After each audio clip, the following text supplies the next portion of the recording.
Hello students, in this video we are going to study about position vector and displacement vector in 3-dimensional space. So पहले हमने पढ़ा था position और displacement vector 2D के अंदर और अभी हम इसको पढ़ने वाले हैं 3D के अंदर. सो 3 डायमेंशनल में देखिए, consider a particle changing its position from P to Q in space. एक पार्टिकल है जो कि स्पेस में P पॉइंट से Q पॉइंट तक अपनी पोजीशन को चेंज कर रहा है. तो यहाँ पर ये हो गया पॉइंट P, ये हो गया पॉइंट Q. तो P पॉइंट जो है उसका कोऑर्डिनेट हो गया x, y, z. ये इसके कोऑर्डिनेट हो गए, मतलब x के रेस्पेक्ट में, y के रेस्पेक्ट में और z एक्सिस के रेस्पेक्ट में जो वैल्यूज होंगी वो x, y, z है यहाँ पर.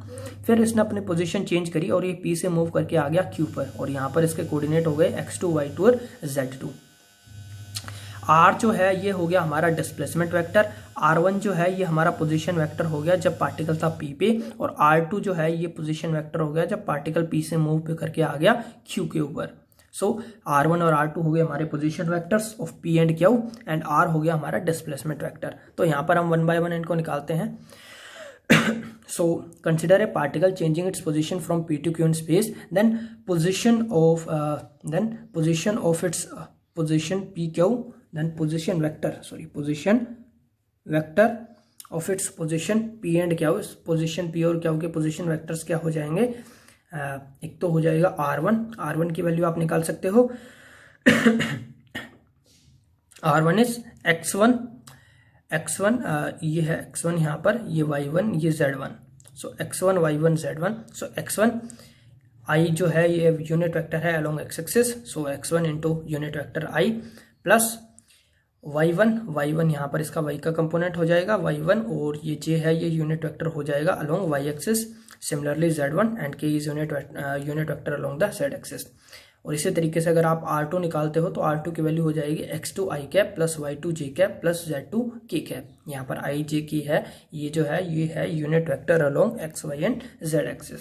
तो इस तरीके से हम पोजीशन वेक्टर निकाल लेंगे. सिमिलरली जैसे हमने 2D में निकाले थे, वहां पर ये हमारा z कंपोनेंट नहीं था, यहाँ पर ये z वाला कंपोनेंट और ऐड हो जाएगा. अगर बात करें डिस्प्लेसमेंट वेक्टर की, so displacement vector in space and particle displace from P to Q, so it's displacement vector is PQ. तो PQ हो गया हमारा डिस्प्लेसमेंट वेक्टर जो कि होगा R, एंड R इज कैसे निकालेंगे? Final minus initial, so R2 minus R1.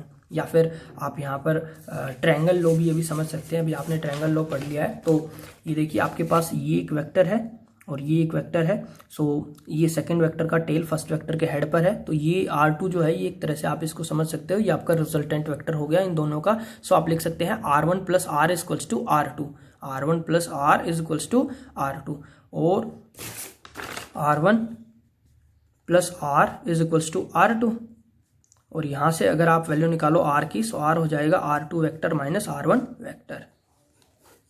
So R is equals to R2 minus R1 vector, और यहाँ पर R2 वेक्टर की आपने वैल्यू पुट कर दी x y cap plus y2 j cap plus z2 k cap, और R1 vector की value हो गई x1 i cap plus y1 j cap plus z1 k cap.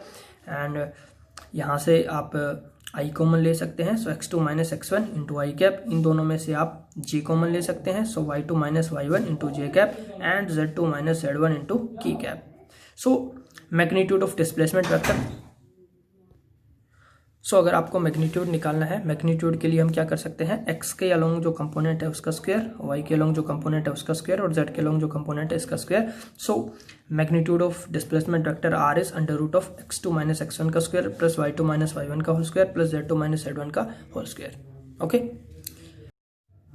So next we have a numerical that vector a is 2i cap plus 4j cap minus 5k cap, and find the magnitude of A and the direction cosine of A. So आपको vector दिया हुआ है और आपको इस vector का magnitude निकालना है प्लस डायरेक्शन कोसाइन निकालना है.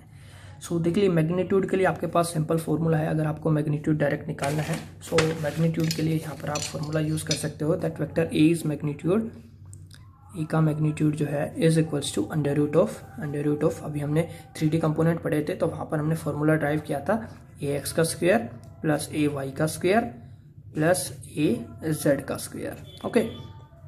सो ये हमारे पास मैग्नीट्यूड आ जाएगा यहाँ से. सो ए एक्स यहाँ पर आपके पास जो ए एक्स की वैल्यू है यहाँ पर वो है A X is equals to 2, A Y is equals to 4 and A Z is equals to minus of 5. So A का मैग्नीट्यूड यहाँ पर आपके पास हो गया अंडर रूट ऑफ 2 का स्क्वायर प्लस 4 का स्क्वायर प्लस 5 स्क्वायर।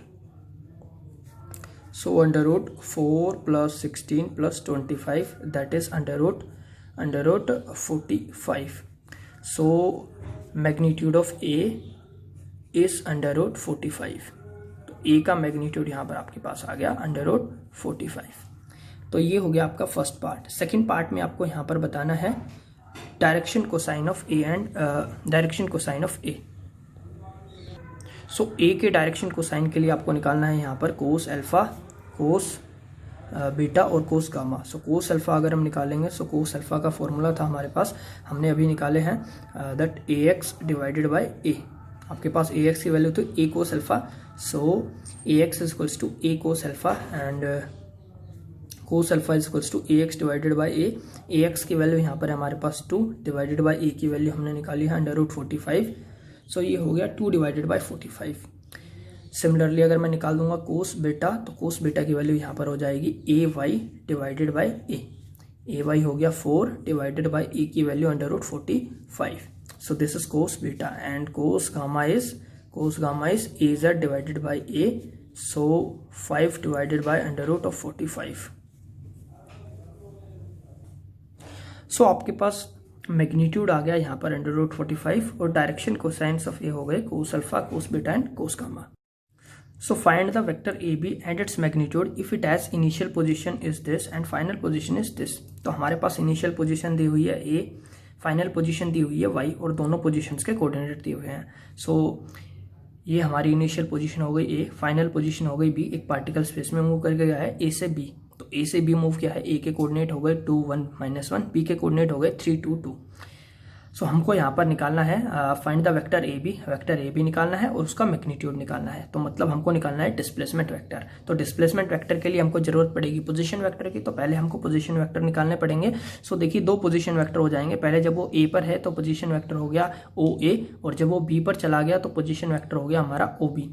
सो ओ ए यहाँ पर हो गया ओ ए इज इक्वल्स टू, इसका पोजीशन वेक्टर निकालेंगे सो 2 इंटू आई कैप प्लस 1 इंटू जे कैप माइनस 1 इंटू के कैप। यहाँ पर आई जे के यूनिट वेक्टर हो गए एक्स वाई और जेड एक्सेस के अलॉन्ग। सिमिलरली अगर मैं ओ बी निकालूंगा तो ये हो जाएगा 2i plus 2j plus 2k। So 2i cap plus 2j cap plus 2k cap.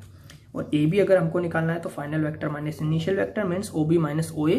Simply O B को हम ओ ए में से माइनस कर देंगे और हमको यहाँ पर डिस्प्लेसमेंट वेक्टर मिल जाएगा A B that is I plus 3j cap. J 2j यहाँ पर कैंसिल आउट हो जाएगा। Okay, so this is all about it and thank you for watching this video.